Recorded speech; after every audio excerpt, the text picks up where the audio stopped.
Assalamualaikum warahmatullahi wabarakatuh. Perkenalkan, nama saya Gusti Rahmat Dermawan dari jurusan Pendidikan Bahasa Jepang, Universitas Pendidikan Indonesia. Pada video ini, saya akan mempresentasikan sebuah artikel yang berjudul Pendidikan Karakter Masyarakat Jepang, menjadikan Jepang sebagai contoh dalam mengembangkan pendidikan karakter. Pendidikan karakter menjadi masalah yang banyak diperhatikan akhir-akhir ini. Hal ini berkaitan dengan banyaknya masalah moral yang terjadi di Indonesia, seperti misalnya korupsi, pembulian, narkoba, dan masih banyak yang lainnya. Karakter suatu bangsa merupakan aspek yang sangat berpengaruh terhadap kemajuan suatu bangsa. Negara Indonesia yang memiliki sumber daya alam limpah belum mampu untuk menjadi negara maju, dikarenakan karakter dari sumber daya manusianya masih terbilang rendah. Berbeda dengan negara Jepang yang memiliki sumber daya alam terbatas, namun memiliki sumber daya manusia dengan karakter yang tinggi, mampu menjadikannya sebagai negara yang unggul, bahkan mampu untuk menyaingi negara-negara maju di Eropa. Karenanya, negara Indonesia sebagai negara yang masih tertinggal seharusnya bisa mencontoh Jepang untuk mengembangkan pendidikan karakter di Indonesia agar dapat meningkatkan kualitas sumber daya manusia di Indonesia.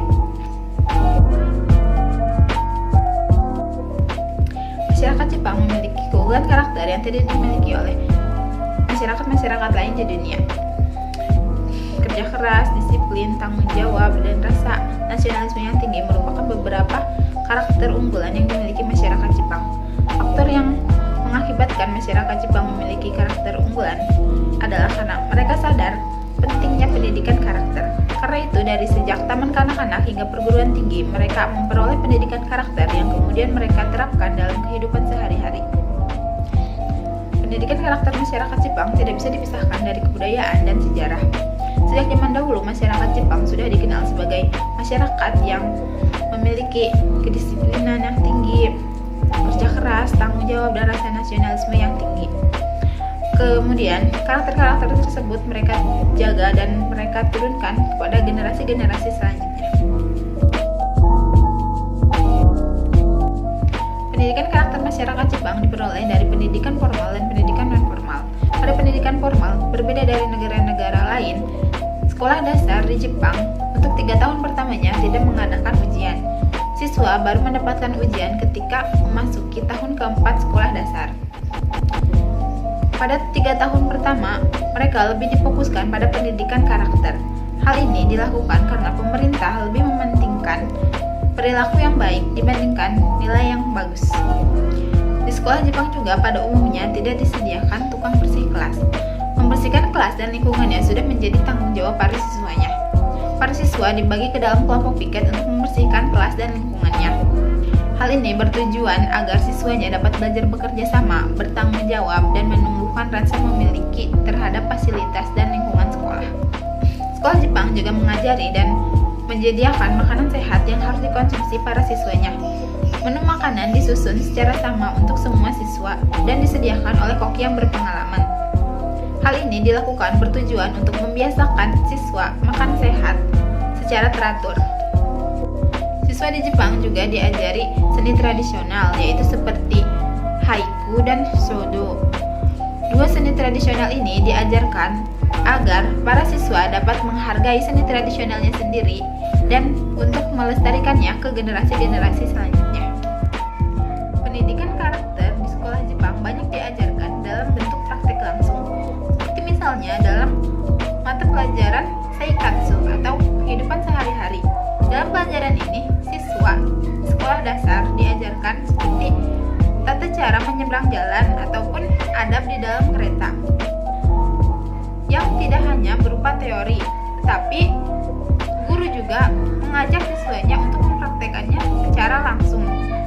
Dan biasanya para guru juga memberikan beberapa kasus pelanggaran yang kemudian didiskusikan bersama para siswanya. Hal ini dilakukan agar para siswanya dapat berpikir kritis. Pendidikan karakter di lembaga formal di Jepang lebih diutamakan pada tingkat sekolah dasar dan sekolah menengah awal, dengan menitik beratkan pada pendidikan moral yang diintegrasikan secara langsung dalam kehidupan sehari-hari.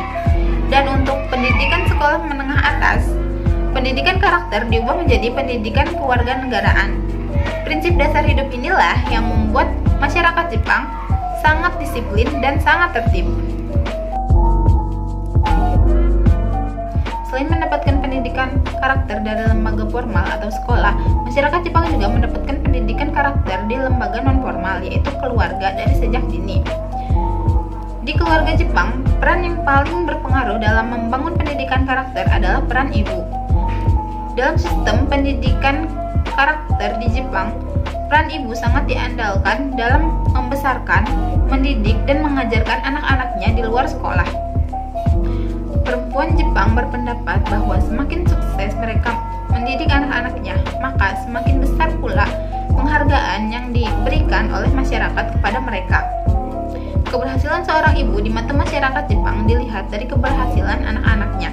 Dengan sistem budaya seperti ini, membuat ibu di Jepang berlomba-lomba dalam mengajarkan dan mendidik anak-anaknya menjadi orang yang sukses dan berguna di masyarakat.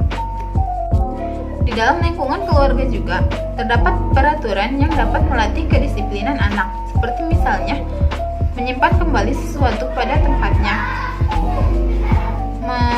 tepat waktu pada saat makan bersama, ataupun tepat waktu pada jam bangun dan jam tidur. Biasanya anak akan diberi peringatan atau hukuman kecil saat melanggar agar tidak melakukannya lagi.